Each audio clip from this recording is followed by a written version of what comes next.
Hi fam, good day. Quick luto tips na naman po tayo. So, for today's video, ang ating ipe-prepare syempre ang ni-request po sa atin ng ating misis at ng mga kids na gusto daw nilang magsabaw pero ayaw naman nila ng masyadong malabnaw. So, napaisip tayo doon. Una pumasok sa isip ko is maggawa ako ng lomi or ng egg noodle soup.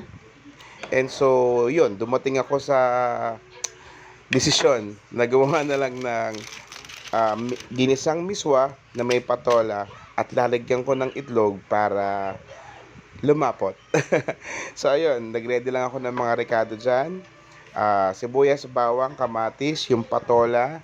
Bago ko yan inuwi sa bahay, chinek ko doon sa palengke na bago ko iuwi. Check po natin yan kung mapait. Ayun, so goods naman yung patola. So, niready ko lang. After nun, naggisa-gisa na ako. Then, yung baboy, ang pinili natin parte, syempre yung kasi para mas mabilis lumambot. Ito, naluto ko to siguro mga 30 minutes lang. After ko yung igisa, make sure ko na yung katas ng baboy ay mag-dry at magmantika. Then, nakatulong din yung mabilis na proseso ng pagpapainit ng tubig para mabilis siyang kumulo. And after nun, nilagay ko na yung patola natin. Nilagay ko na rin yung konting asin at paminta and then yung miswa.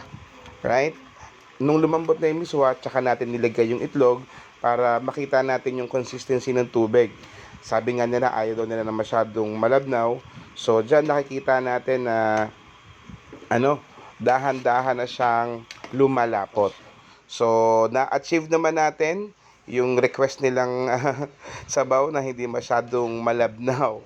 So, para siyang naging egg noodle soup, okay, na may pork, miswa, at patola.